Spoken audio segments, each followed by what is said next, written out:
Alright guys, this here is a video basically responding to a question I got asked on another one of my videos about how to properly wire this amp. So this is the DS440x4.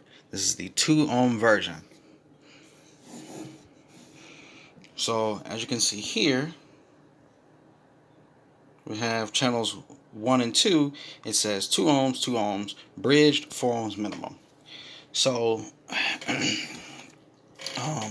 was going to use a tweeter, a JBL tweeter, but I don't have enough, so we will use Reese's cups for this example. Okay, this tweeter is, what is this tweeter? This tweeter is 8 ohms. So, yeah, I think 8 ohms is the best way to do it. So, let's say this is an 8 ohm tweeter. Okay, you got your positive on this side, your negative on this side. So the way you would wire that is you would take your wire, go from positive voice coil to the positive voice coil. You would take your negative voice coil, run the wire to the negative, I'm sorry, not voice coil on the amp, terminal, to the negative output terminal on the amp. So with this being 8 ohms, wire like that, what I have done is I have ran an 8 ohm load to channel 1. Okay.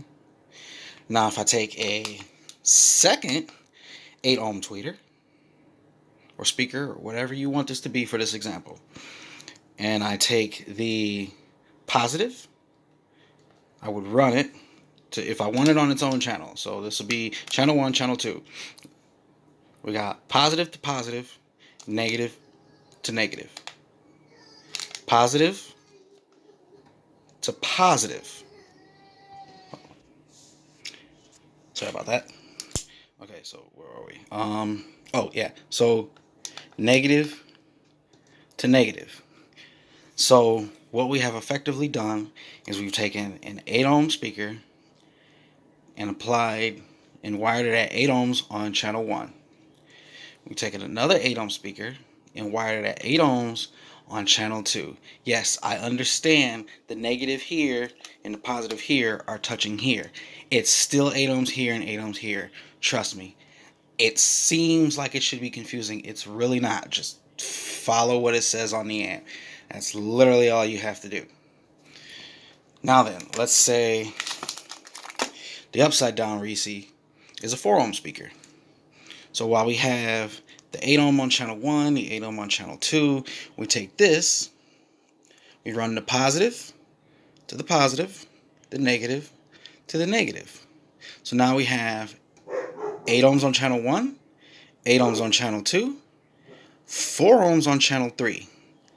And we bring in another 8 ohm speaker, positive to positive, negative to negative. So now you have a 4 ohm load on channel 1, a 8 ohm load on channel 1, an 8 ohm load on channel 2, a 4 ohm load on channel 3, and a 4 ohm load on channel 4. Okay, now let's say you want to bridge your amp. Okay, so then we simply take positive right here where it says bridged 4 ohm focus, bridged 4 ohm positive. Then we take our negative right here to where it says bridged 4 ohm negative. This will give us an 8 ohm load between channels 1 and 2 bridged together. You will not use this center terminal when you are bridging it at all. It is of no use to you. Now, let's say we bring in the 4 ohm speaker again. Take our positive, go to the positive, negative, go to the negative. Again, you will not use this center channel. This will give you a 4 ohm load bridged between channels 1 and 2. I'm sorry, an 8 ohm load bridge between channels 1 and 2, and a 4 ohm load bridge between channels 3 and 4. Okay. Now then, let's say you want to wire up multiple things to the same channel. Well, that's easy. You take both your positives and put it here on the channel 1 positive. And then you take both your negatives and put it here on the channel 1 negative. You would now have, because this is 8 ohms, that's 8 ohms, giving us a 4 ohm load total on channel 1. Okay? Now then, if you wanted to bring in 2 more 8 ohm speakers, positive and positive, to the positive. So if you're following, that's 4 wires all running to this one. I'm going to get into that in a second. Negative, negative to the negative. This will give you on channel 1, this will give you a 4 ohm load, because these are 2 8 ohms. I'm sorry, these are supposed to be flipped over to represent 4 ohms. I'm sorry. Your 2 4 ohms will combine on channel 2 to give you a final 2 ohm load. That is the lowest you can go. Yes, I understand you have a 4 ohm load going to channel 1 touching this centerpiece, while a 2 ohm load is also touching the same centerpiece. Trust me, I know it seems like it should be confusing. It is not. Just simply wire in what it says goes where. You will have your 4 ohm load here and your 2 ohm load here. The amp knows the difference. Just, you have to believe me on this and roll with it. The amp isn't going to get confused. It's not going to throw a fit. It's not going to go on to protect. I mean, unless you got the gain cranked to, the sky or whatever.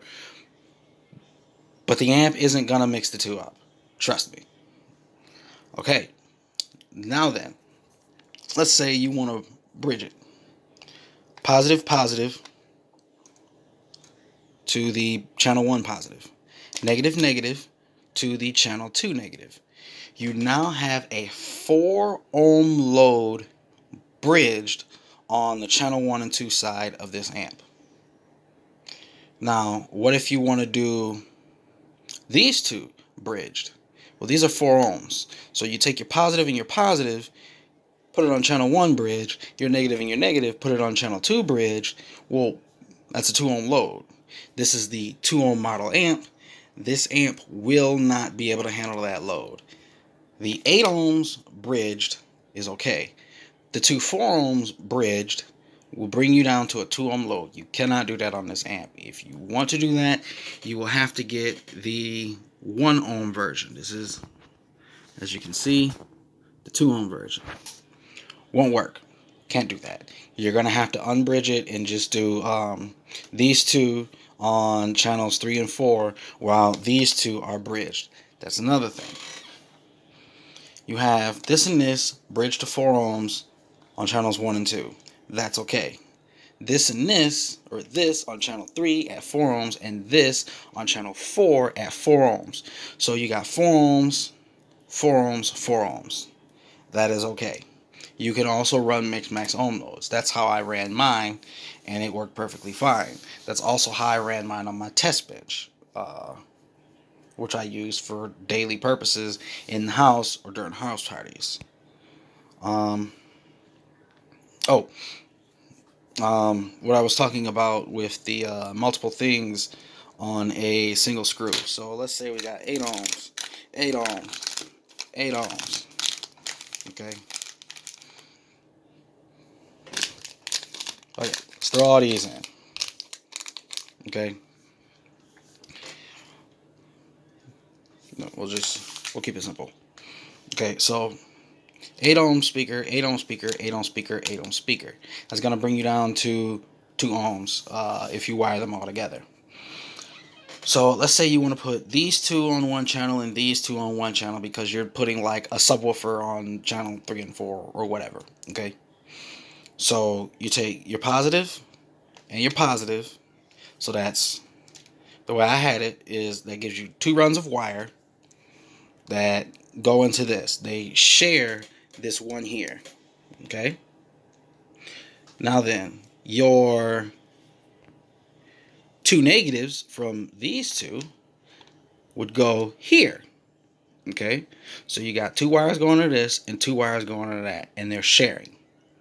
Now, because you can only fit but so much stuff on any one of these, here's the solution I came up with to fix it. Just a sec. Okay, this isn't the exact terminal I use, but we're going to use it for the example.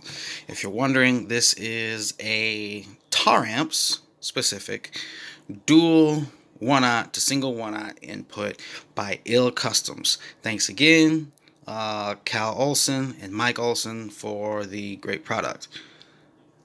Alright, now then, where were we? Oh, yes. So, you got your positive and positive going here into channel 1. You got your negative and negative going here into channel 2. Now then, you take the negative and the negative, the positive and the positive. You take all 4 of those wires, okay? All 4 of those wires, and stick them in here. That's right, you heard me. Take all 4 of the wires from these speakers and stick them in here, okay? Clamp it down, make sure it's got a good bite. Take one single wire, run it out of here, and plug it in there, okay? So, just to recap, you'll have 2 wires coming from these going into here. You'll have 2 wires coming from these going into here. You'll have 4 wires coming out of all 4 of them going into the single side of this input, and 1 wire coming out of it and going into here. Okay? Again, I know common logic tells you it should not work, and it should do all kind of things bad to your setup, but it will not. Please, you have to trust me. Okay? This is how I had the setup going when I had 4 8-inch mids and 2 super tweeters all running off of one of these. Well, it was the 800x4, not the 440x4, but exact same thing. Okay? Just so long as you aren't going below the channel ohm load minimum. So again, this being a 2 ohm model, that means you can't go no lower than 4 ohms bridged or 2 ohms per channel. If you have the 1 ohm model, you can't go no lower than 2 ohms bridged or 1 ohm per channel. Okay? So I hope that clears anything up, or any confusion that anyone might have had. One more time. Yes, it seems like it should be very confusing and it should not work, but it does. Trust me. Alright? Terrence McFadden, McFadden Electronics, signing out.